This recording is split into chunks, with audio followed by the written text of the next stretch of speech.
अस्सलाम वालेकुम वरहमतुल्लाहि वबरकातुहू। तो आज हम अपने किचन में बनाने जा रहे हैं मटर पुलाव, बहुत ही टेस्टी, बहुत ही अमेजिंग तरीके से। और आज के मटर पुलाव की ख़ास बात है कि हम इसको काली मिर्च में बना रहे हैं, तो ये बहुत टेस्टी बनने वाला है। और चावल जो है वो बिल्कुल हम खिले-खिले बनाएंगे, मानो तो आप इनको गिन सकते हैं, इतने खिले-खिले बनाएंगे। ऐसी टिप्स एंड ट्रिक्स मैं आपको बताऊँगी, तो वीडियो को स्किप कर कर के मत देखिएगा। तो फटाफट से मटर पुलाव बनाना स्टार्ट करते हैं। मटर पुलाव बनाने के लिए मैंने यहाँ पे एक खुली कढ़ाई ली है, उसके अंदर हम डाल देंगे आधा कप ऑयल। ऑयल जैसे ही गर्म हो जाएगा हम इसमें ये सारे साबुत मसाले ऐड कर देंगे, जिसमें तेज़ पत्ता है, ज़ीरा है, दालचीनी का टुकड़ा है, 4 से 5 लौंग है, काली मिर्च है, बादियान का फूल है और यहाँ पे हमने इसके अंदर बड़ी इलायची ऐड की है। तो इन सारी चीज़ों को हम 1 मिनट के लिए फ्राई कर लेंगे। जैसे ही ये हल्की सी रोस्ट हो जाएंगी हम इसके अंदर ऐड कर देंगे 2 मीडियम साइज़ के बारीक कटे हुए प्याज। प्याज ऐड करने के बाद हम प्याज़ों को भी अच्छे से फ्राई कर लेंगे।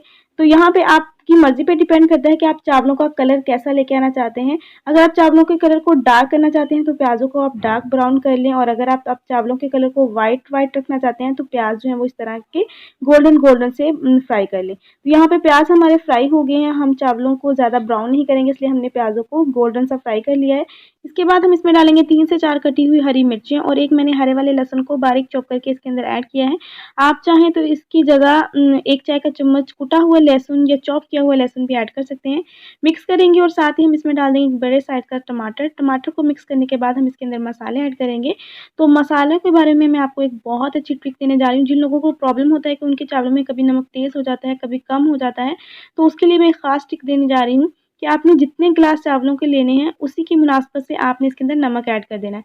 मसाल के तौर पे अगर आप 1 गिलास चावल का ले रहे हो तो आप इसके अंदर 1 चम्मच नमक ऐड करें, वो बिल्कुल परफेक्ट रहेगा। और अगर आप 2 गिलास चावल के ले रहे हैं तो आप इसके अंदर 2 चम्मच नमक के ऐड कर दें।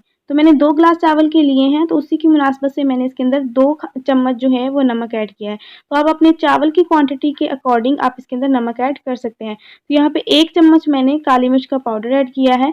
आप चाहें तो घर की फ्रेश कुटी हुई काली मिर्च भी इसके अंदर ऐड कर सकते हैं। थोड़ा-सा हम पानी ऐड करेंगे, मसाला हमारा जल ना जाए इसलिए मिक्स करेंगे, और इसे 3 से 4 मिनट के लिए इसी तरह भूनने देते हैं मसाले को, तो हमारा मसाला अच्छे से रेडी हो जाए। तो यहाँ पे मसाला हमारा अच्छे से रेडी हो गया है, टमाटर सॉफ्ट हो गए हैं, मसाला बहुत अच्छा रेडी हो गया है। तो इसके अंदर हम डाल देंगे 1 कप फ्रोज़न मटर। आप यहाँ पे फ्रेश मटर भी यूज़ कर सकते हैं, लेकिन फ्रोज़न मटर बहुत जल्दी गल जाते हैं, इसलिए मैं इसके अंदर फ्रोज़न मटर यूज़ कर रही हूँ। तो फ्रोज़न मटर ऐड करने के बाद हम मटरों की अच्छे से मसाले के साथ भुनाई करेंगे तकरीबन 3 से 4 मिनट के लिए, ताकि हमारे मटर भी बहुत ज़्यादा फ्लेवरफुल बन जाएँ। तो यहाँ पे हम मटर की भुनाई कर लेते हैं। मटर हमारे यहाँ पे भून चुके हैं, कलर भी चेंज हो गया है मटरों का, तो इस स्टेज पे हम इसके अंदर पानी ऐड कर देंगे। तो मैंने 2 गिलास चावल के लिए हैं, उसी की मुनासबत से मैं इसके अंदर 4 गिलास पानी के ऐड करूँगी। आप अपने चावल की क्वालिटी के हिसाब से इसके अंदर पानी ऐड करें। मैं कायनात चावल यूज़ कर रही हूँ, अगर आप कोई और चावल यूज़ कर रहे हैं तो उसकी मुनासबत से उसके अंदर पानी ऐड करें। तो पानी के बारे में मैं हमेशा यही कहती हूँ कि जैसे आप चावल ले रहे हैं, उसी की क्वालिटी की मुनासबत से आप इसके अंदर पानी ऐड करें। तो मैंने 4 गिलास पानी इसके अंदर ऐड किया है। पानी में अच्छे से उबाल आने देंगे, कभी भी ठंडे पानी के अंदर आपने चावल नहीं ऐड करने हैं। जैसे ही चावल में अच्छे से उबाल आना स्टार्ट हो जाएगा, हम तब चावल इसमें ऐड करेंगे। इस तरह हमारे चावल जो हैं वो टूटते नहीं हैं। तो इसको हम अच्छे से उबाल आने देते हैं पानी में। पानी में यहाँ पे अच्छे से उबाल आना स्टार्ट हो गए हैं, आप देख सकते हैं कितना अच्छे से उबाल आ रहा है। तो इस स्टेज पे हम इसके अंदर फटाफट से चावल ऐड करेंगे। चावलों को मैंने आधा घंटा पहले ही भिगो के रख दिया था, तो चावल को भिगोना बहुत ज़रूरी है। चावल अच्छे से हमारे भीगे हुए हों तो एक तो ये गलने में टाइम कम लेते हैं, दूसरा ये बहुत ज़्यादा सॉफ्ट बनते हैं, फ्लेवरफुल बनते हैं। तो हल्का-सा मिक्स करेंगे और इसे हम कवर करके पकने देंगे। चम्मच बहुत ज़्यादा नहीं चलाएँगे, इससे भी हमारे चावल टूट जाते हैं। चावलों को कवर करेंगे और इसे मीडियम फ्लेम पर पकने देते हैं।